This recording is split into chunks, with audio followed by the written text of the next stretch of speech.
বাবা তুমি তুমি এখনো এই গ্রাম থেকে যাও নাই? হ্যাঁ, এই তোমার না আমি সেদিন বললাম তুমি এই গ্রামের চতুর্পাশে থাকবা না, তুমি এই এলাকায় থাকবা না?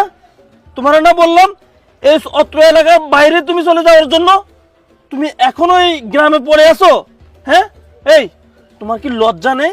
তোমার কি লজ্জা হয় না? যে লোক নিজের ছেলের বউয়ের সাথে এরকম নিকৃষ্ট একটি কাজ করতে পারে, আর সেই লোক কিনা এখনো আমার গ্রামে পড়ে আছো? বাবা রে, তুই যা বলতেছিস সব মিথ্যা রে বাবা। আমি এসব কিচ্ছু করি নাই রে বাবা।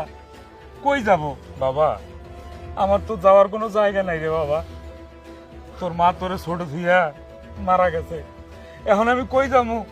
সারাদিন কাম কইরা ওই 150 টাকা পাই, ওই 150 টাকা দিয়ে কি পেট তুমি চলে রে কি বাবা? কাজ করবা কি না করবা সেটা তোমার ব্যাপার, কিন্তু তোমারে আমি আবারও বলতেছি তুমি এই গ্রামের আশেপাশে থাকতে পারবা না। এই গ্রাম থেকে তুমি এক্ষুনি বেরিয়ে যাবা, নাহলে কিন্তু তোমার খবর করে সামু আমি।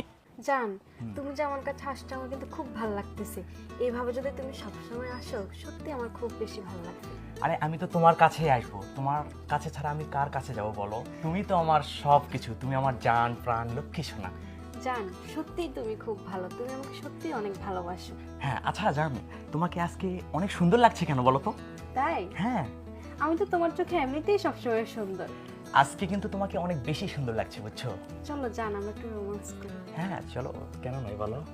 সেলিম ভাই, সেলিম ভাই, সেলিম ভাই বাসায় আছেন? সেলিম ভাই,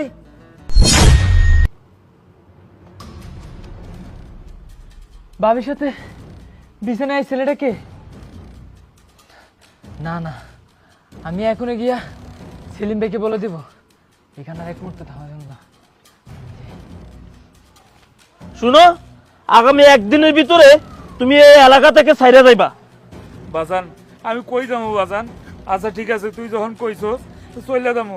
এই এলাকায় আর আমু না, তোর সামনে বার পড়ুম না। হ্যাঁ, যাইতেছি। এখনই যাও, এখনই বের হয়ে যাও। এখন ভাইয়া, তুমি কাকে বাইর করতেছ? কাকে বাইর করতেছি মানে? এই লোকটাকে বাইর করতেছি। এই লোকটা কি করছে তোরা তো জানো, সবকিছু শুনছস। এই লোকটাকে এই গ্রাম থেকে আমি বাইর করে দিমু। ভাইয়া বাসায় কি হইতেছে জানো? বাসা কি হইতেছে মানে? বাসা কি হবে? আমি এইমাত্র তোমার বাসায় খুঁজতে গিয়া দেখি ভাবি অন্য একটা ছেলে নিয়ে তোমার বেডরুমে শুয়ে আছে। তুই কি কইতেছস?